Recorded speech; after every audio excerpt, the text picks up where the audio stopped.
Assalamualaikum warahmatullahi wabarakatuh. Nama saya Kosi Ardana, NPM 18110601444 dari Biologi B semester 5, mata kuliah pengembangan kurikulum. Di sini saya akan membahas tentang jenis-jenis kurikulum. Jenis-jenis kurikulum itu ada 3. Yang pertama, open kurikulum atau kurikulum terbuka. Artinya, kurikulum itu sama dengan guru. Jadi, guru memiliki kebebasan untuk mengembangkan kurikulum sesuai dengan keinginan dan kemampuannya.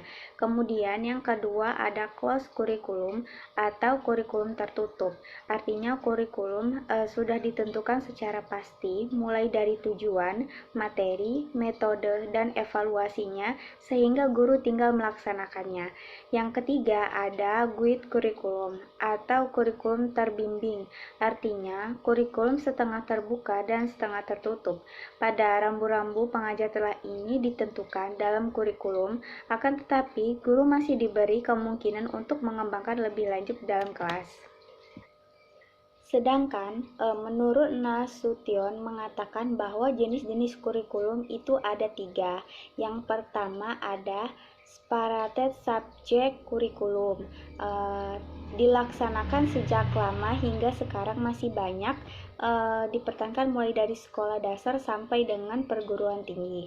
Setiap mata pelajaran yang disusun secara terpisah satu sama lain dengan waktu yang dibatasi dan dipegang oleh guru, baik oleh bidang studi maupun guru kelas.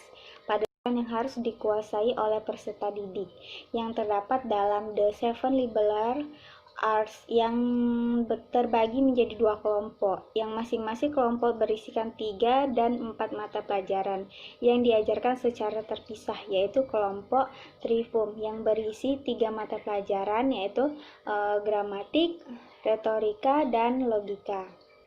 Kemudian untuk menyusun kurikulum selanjutnya, para penyusun membagi-bagi berbagai kelompok mata pelajaran tersebut menjadi bagian jurusan dan program. Sedangkan peserta didik dipersilakan untuk memilih bagian atau jurusan dan program yang sesuai dengan minatnya, dengan menyelenggarakan dan melaksanakan mata pelajaran masih tetap terpisah-pisah sesuai dengan organisasi separated subject kurikulum. Yang kedua ialah ada correlate kurikulum. Correlate berasal dari kata correlation yang dalam bahasa Indonesia berarti korelasi, yaitu adanya hubungan antara satu dengan yang lainnya. Adapun sifat hubungan berbagai macam. Ada yang bersifat timbal balik, sebab akibat, dan ada yang dihubungkan dengan sengaja. Tetapi ada juga hubungan yang secara kebetulan. Dalam pengorganisasian kurikulum secara separate yang banyak kelemahannya, maka dicari pengorganisasian dengan cara lain, yaitu dengan cara digabungkan atau dikolerasi 2 atau lebih mata pelajaran yang pokok bahasanya mempunyai tujuan pembahasan yang sama.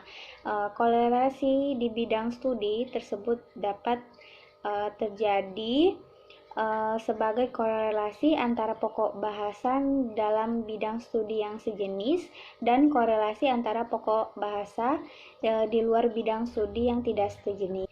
Yang ketiga itu ada integrated kurikulum. Nah, integrated kurikulum ini atau disebut dengan kurikulum terpadu, yaitu kurikulum yang bahan ajarnya diberikan secara terpadu.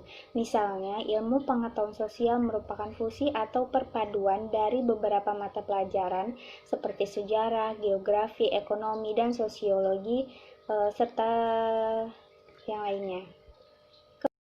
Kemudian adapun keunggulan dan kelemahan jenis-jenis kurikulum. Yang pertama yaitu ada spread subject kurikulum. Keunggulannya yaitu memudahkan guru sebagai pelaksanaan kurikulum. Terus bahan pelajaran dapat disajikan secara logis, sistematis, dan berkesinambungan.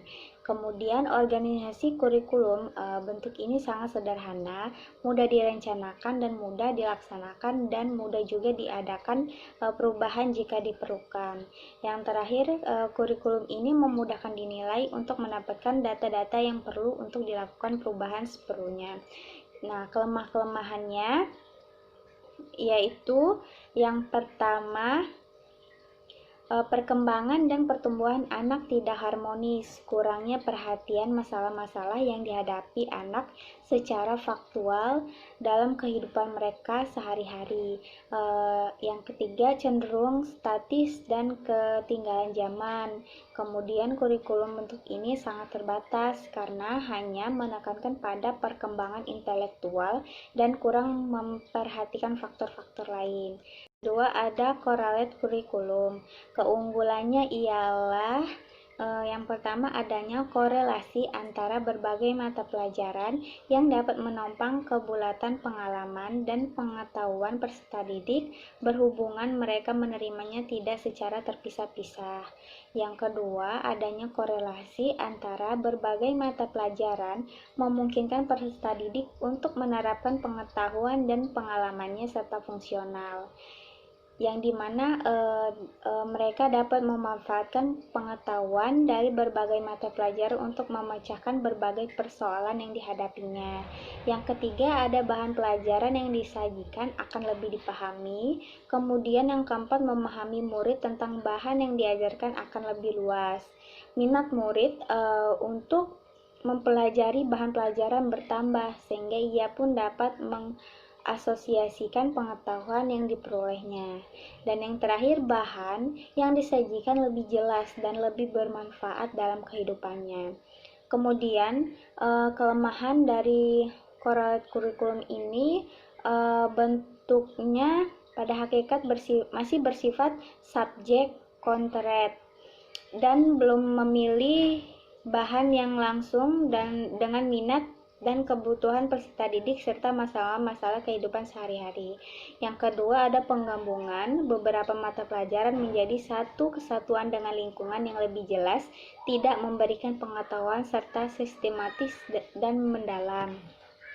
Yang ketiga, yaitu ada integrated kurikulum. Nah, integrated kurikulum ini keunggulannya ialah segala hal yang dipelajari dalam kurikulum unit bertali erat dengan yang lain. Kemudian kurikulum ini sesuai dengan teori tentang belajar yang mendasarkan berbagai kegiatan pada pengalaman, kesanggupan, kematangan, dan minat peserta didik. Yang terakhir, adanya hubungan erat antara sekolah dan masyarakat. Kelemahan dari kurikulum ini ialah kurikulum ini tidak mempunyai organisasi yang logis dan sistematis.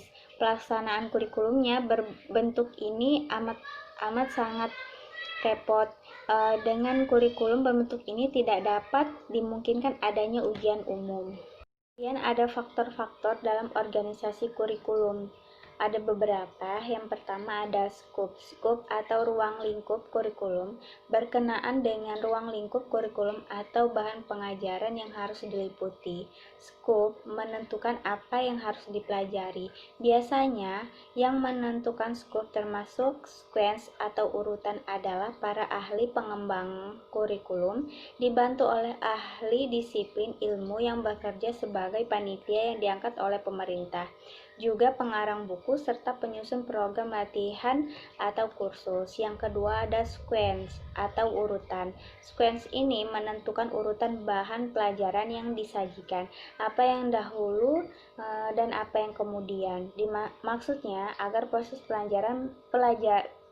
belajar berjalan dengan baik. Sequence ini berkenaan dengan dua hal, yaitu urutan isi atau bahan pelajaran dan urutan pengalaman anak dalam menghadapi bahan pelajaran tertentu. Kemudian ada kontinuitas. Nah, kontinuitas ini dimaksud bahwa bahan pelajaran senantiasa meningkat dalam keluasan dan kedalamannya. Terus ada integrasi. Integrasi ini adanya ide bahan pelajaran terpadu berupa konsep, prinsip, masalah, membuka, kemudian menggunakan berbagai disiplin secara fungsional. Kemudian ada keseimbangan. Keseimbangan di sini dipandang dari dua jenis segi, yaitu keseimbangan isi merupakan tentang apa yang dipelajari, kemudian keseimbangan cara atau proses belajar. Yang terakhir distribusi waktu, yaitu mengenai beberapa tahun saat mata pelajaran harus diberikan dan berapa kali seminggu, serta berapa lama setiap mata pelajaran dipelajari. Terima kasih. Sekian yang bisa saya sampaikan. Jika ada kesalahan atau kekurangan, saya mohon maaf. Wassalamualaikum warahmatullahi wabarakatuh.